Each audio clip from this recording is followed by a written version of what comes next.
सोने की हाथी। सदियों पुरानी बात है कि मुल्क यमन में एक बादशाह हुकूमत करता था। वो बहुत रहमदिल और इंसाफ पसंद था। मुल्क में हर तरफ अमन अमान था।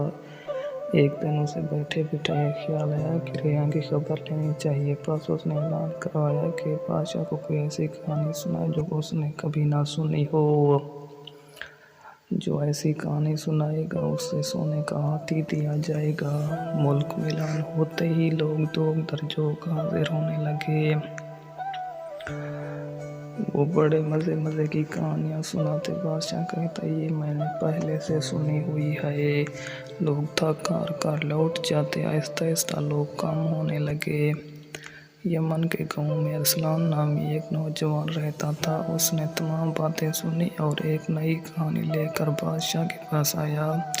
हाँ भाई नौजवान, क्या आप कोई नई कहानी लेकर आए हो? बादशाह ने कहा, हजूर कहानी नहीं, एक हकीकत लेकर आया हूँ। अरसलान ने आजिज़ी से कहा, बादशाह सलामत, आपसे पहले के वालिद मोहतरम बादशाह थे।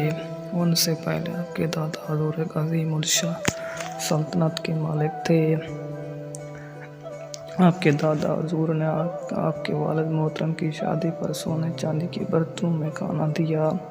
जिस तरह आपके वालिद मोहतरम बादशाह थे, इसी तरह मेरे वालिद और दादा हजूर एक बहुत बड़े ताजर थे।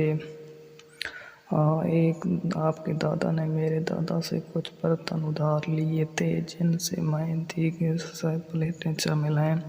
शादी के बाद आने के दादा बर्तन वापस करना भूल गए थे। आजकल हमारे हालात बेहतर नहीं, वरना आपसे बर्तन ना मांगता।